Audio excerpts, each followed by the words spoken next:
it's Jack, and this video is 3 powerful ways to love yourself. Now, you, like me, may have heard this phrase self-love a lot. It's used a lot in self-development circles, spiritual circles. A lot of the communities that I've lived in, particularly in America here, invite people into more self-love.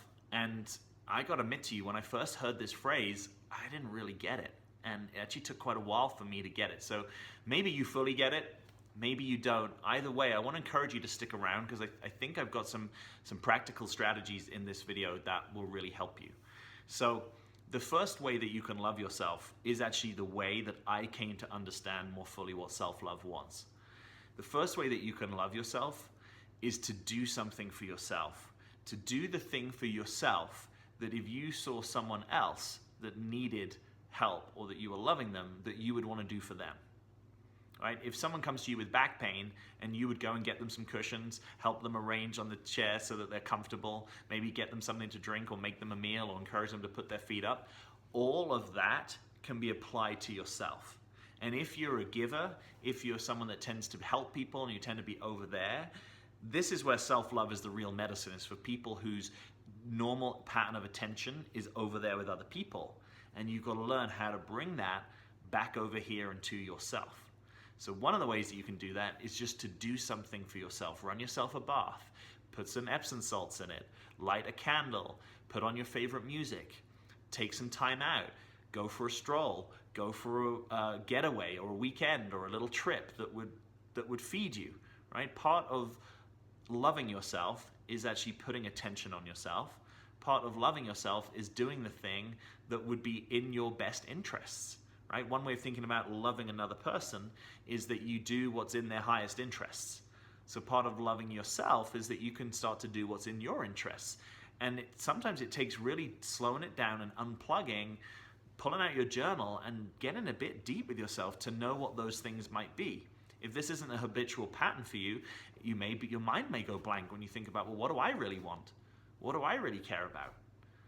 You might not even know. So part of this may be a process of befriending yourself, but it also may be that you actually do know, but habitually there are other things that get in the way. Other people's needs show up, other people's problems show up, and you turn and you help them, right? Someone calls you, they got a problem, you drop everything and give them an hour of your attention. Do you do that for you?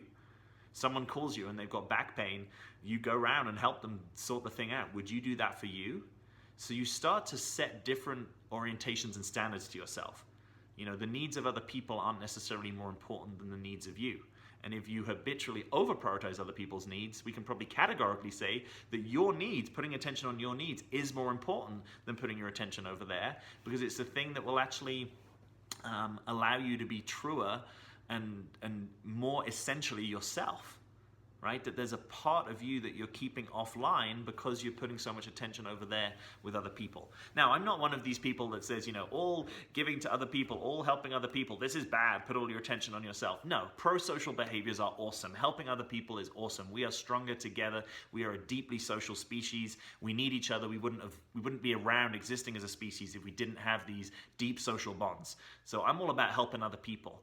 But I'm also, in the realm of self-love, I'm here to say that the giver needs the taker, right? If you wonder why do people take so much, reverse that and look at why do you give so much? Why do you really give so much? Why do you really give so much?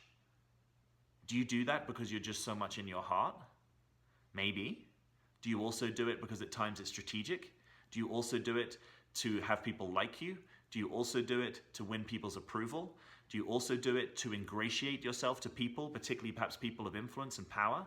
This is where, you know, self-growth can be difficult, because we actually really have to open up and see what is it that's going on. And sometimes what you have encoded as loving, kind behavior may, at a deeper level, be something more strategic that you actually haven't been willing to see, that you give to get, or that you give to soothe your own self-image, right? That you believe that you should be giving more. So, you know, all of this is about awareness and waking up. All right, number 2, the second thing that you can do to really love yourself is to get present. The second thing you can do to love yourself is to get present. And why do I say that? I say that because there's some relationship between presence and self-love. If your attention is habitually being hijacked from the present, right, and you're slipping back into things that happened in the past, or you're slipping into anticipation of things that are coming in the future, your attention isn't actually here, right? Imagine a child telling you a story, but your attention is on what you're doing tomorrow. There's a way that you're not attending, you're not loving, you're not putting loving attention on the child in the here and now. Well, you probably do that to yourself. When you hang out with yourself, where's your attention? How easy is it for you to keep your attention on yourself? How easy is it for you to track your experience? How easy is it for you to know what's actually going on? So this might take you learning how to slow down a little, be with yourself, and you don't even have to like the company that you keep, just actually keep company with yourself. And if you don't have any idea what I'm talking about, this is going to be even more important for you. I'm not saying I'm right about this, I just want to invite you to practice. In anything that I put out in these videos, I'm not saying that because I've experienced this or I've observed this, that it has to be right for you. What I want to encourage is for you to be on your own path of discovery with these things, to practice something long enough to notice, wow, you know what? I had no idea how to put attention on myself. And I know, again, from coaching a lot of people, that when people learn this, they tend to like it. It might be a difficult path initially. It might not be an easy climb. But when you learn how to put attention on yourself, if you've never done that before, you get to know yourself. It's almost like you've got this awesome friend that you didn't know existed because you can actually keep company with yourself. So part of self-love is actually shutting out the distractions, getting way present with this moment and putting attention on yourself and noticing what's true. And even if what's true is that you're completely heartbroken, you're devastated, you feel hopeless, perhaps you're in chronic pain, perhaps you have no idea of a direction of your life, perhaps you're struggling emotionally, physically, financially, perhaps there's a lot of despair. Even if all that's true, there is a quality of self-love that has to do with being a witness to yourself in that, right? Just like if you had a friend that was going through hard times, you may not be expected to bring a loved one back, right? Or to fix their career for them, but you might want to be with them in the pain. You might want to witness them in their dark space. You can do the same thing for yourself. That's what I'm talking about, is being that good friend, witness, companion to yourself, that you actually notice and track what you care about. You understand your heart, you know what you feel, you know what you want.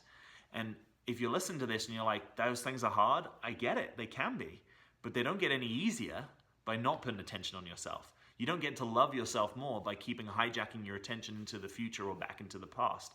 You only get to love yourself more, in my experience, by bringing it more into the here and now, more into the authenticity of who you are, what you want, and what is true in the here and now. Because otherwise you're running stories, programs, scripts, things you've learned to do behaviorally, none of which is to do with this moment and who you are in this moment. All right, and the third thing you can do to love yourself is you can start to drop your story. Here's what's confusing about this.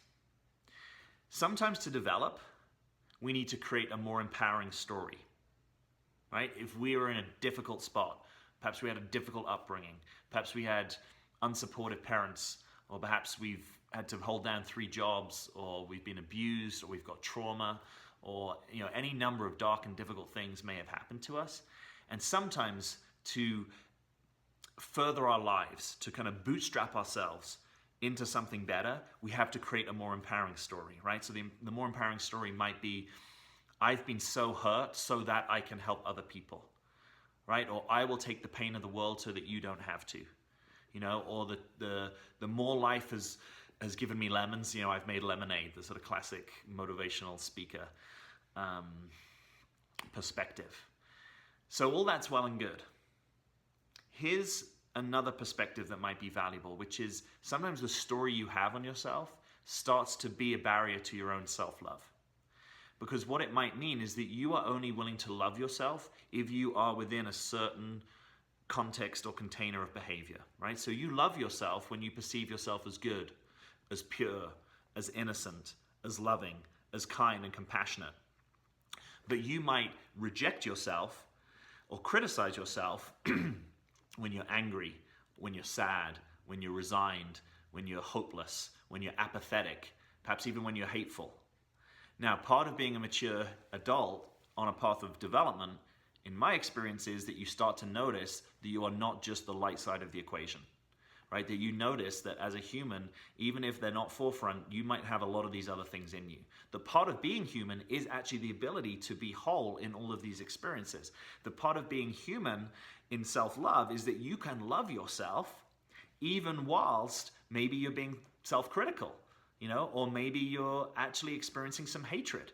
And instead of pushing these experiences out of your awareness into the dark, right, through mechanisms like suppression, repression, reaction formation, the psychological defenses that we deploy in order to not see these things, part of self-love is almost like you start to shine the light on the darker places in yourself and notice it's actually okay that those darker places exist. That part of loving yourself is being in rapport, in relationship, in acceptance of your experience, and not all your experience is, quote, positive. So you start to open up that script on, maybe it doesn't make sense to just think of things as positive and negative experiences. Maybe I can think of them as experiences, and maybe I can give each one its due. And that part of being a mature, developed adult is not imagining that you're peaceful when actually you're angry. Part of being a mature adult is not imagining you're kind when actually you're feeling resentful. Do you see what it is? Part of being a self-loving adult is actually that you can be with yourself even in the places that you don't like to admit your experience, where you're a version of yourself that you find it hard to recognize. That's part of self-love, is you sort of drop the story, you drop those beliefs you have about yourself that I'm just this way, that I'm just this kind of person, I'm just such a loving person. And you start to wake up to the fact that, yeah, maybe you are really loving a lot of the time. And maybe if your love doesn't get received, or maybe if someone overlooks you, or maybe if someone doesn't see you in a light that you want to be seen, you're actually not loving. You're actually resentful or jealous or angry. And that's okay. That's called being a human. That's called being, having a soul and being an animal at the same time. So none of that to make it wrong, but the more you're in touch with it, the more the light can include the dark, and that energy can be freed up in a more positive, in a more conducive way for you. That rather than because all these defenses, the things you push down, the things you suppress, the things you repress, that takes energy. It takes, psychic energy to keep that stuff in place. And what we're saying is part of loving yourself is actually opening up to that, seeing it, including it in the light of love. It's sort of like, maybe you've even said this if you're a parent, but you could imagine saying to a child something like, look, no matter what you do, I will always love you, right? Even if you've done something you think is terrible, you can always come home, right? That's a kind of unconditional love, right? And that is a orientation that you can have to yourself, Even if you disappoint me, even if you do something stupid, even if you are vengeful, I will still love you. I will still bring my presence and awareness and loving attention to this moment to be with you. I am your ongoing witness. I'm your ongoing companion. That part of self-love requires that you drop a story that you are a particular way. Because if you're like that, I can only be with you in these experiences. But all these other experiences, I kind of have to abandon you because we don't have a set of beliefs that allows me to be witness to you. Because you're just a loving person, and now over here, I don't really know what to do with that. So I'm saying drop the story, drop other people needing to see you in a certain way, and you'll experience a lot more self-love, and you'll also experience a lot more freedom. All right, thanks for being with me. I'd love to know how this video has impacted you. Please like it if you've stayed this far. Please, if you haven't, subscribe to my channel or share it with other people. There's a little bell you can hit so you'll get notifications of new videos. I release new videos every week on personal growth, love, and relationships. And questions and comments welcome. Just put them below the video. If you've got any suggestions for videos, you can tell me that too. Please like and subscribe. I'm Jack Butler. Thanks for being with me.